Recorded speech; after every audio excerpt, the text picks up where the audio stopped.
Welcome to cook with குட்டீஸ். இன்றைக்கி நம்ம பார்க்க போகிறது சிறுக்கீரையில் கடைசல் எப்படி செய்கிறதுன்னு பார்க்கலாம். புளி கடைசல். அதனால் இதை அப்படியே சோறில் அப்படியே பிசைஞ்சு நம்ம சாப்பிட்லாம். அதுக்கு தேவையானது சிறுக்கீரையை நல்லா க்ளீன் பண்ணி இந்த மாதிரி சின்ன சின்னதாக அறுத்து வச்சுக்கலாம். வெங்காயம், தக்காளி, வரமிளகா, அப்புறம் சீரகம், அப்புறம் புளியை இந்த மாதிரி கரைச்சி வச்சுக்கலாம். இப்போ நம்ம தாளிக்கிறதுக்கு நல்லெண்ணெய் ஊற்றிக்கலாம்.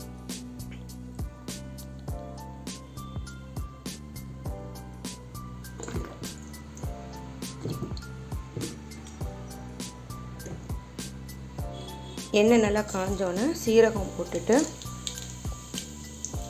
வரமிளகா போட்டுக்கலாம். அப்புறம்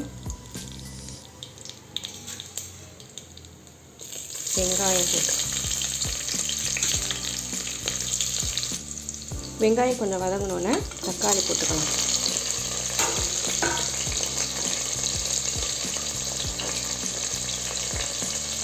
தேவையான அளவு கல்லுப்பு, அப்புறம் மஞ்சத்தூள் கொஞ்சம் போட்டுக்கலாம்.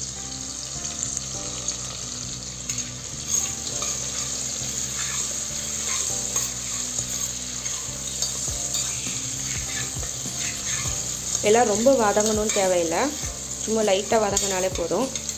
கொஞ்சம் வதங்கினோடனே இப்போ தக்காளியை போட்டுருங்க. இப்போ கீரையை போட்டுருங்க.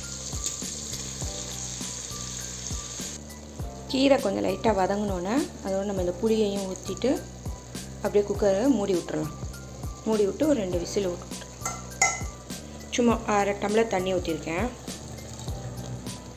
குக்கரை மூடியாச்சு. ஒரு 2 விசில் வர மட்டும் வெயிட் பண்ணுவோம்.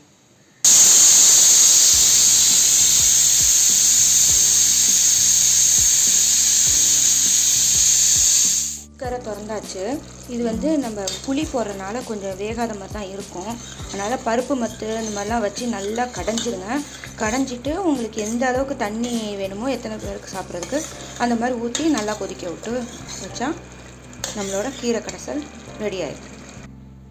பருப்பு மத்தலையும் பண்ணலாம், இந்த மாதிரி ரெண்டுலையும் இந்த மாதிரி பண்ணிங்கன்னா நல்லாயிருக்கும்.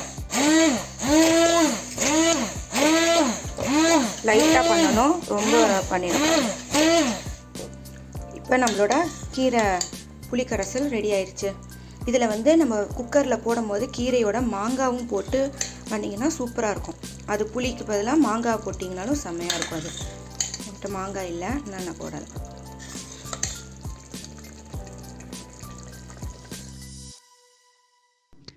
தேங்க்ஸ் ஃபார் வாட்சிங். மறக்காமல் லைக் பண்ணி கமெண்ட் பண்ணி சப்ஸ்கிரைப் பண்ணிடுங்க ஃப்ரெண்ட்ஸ்.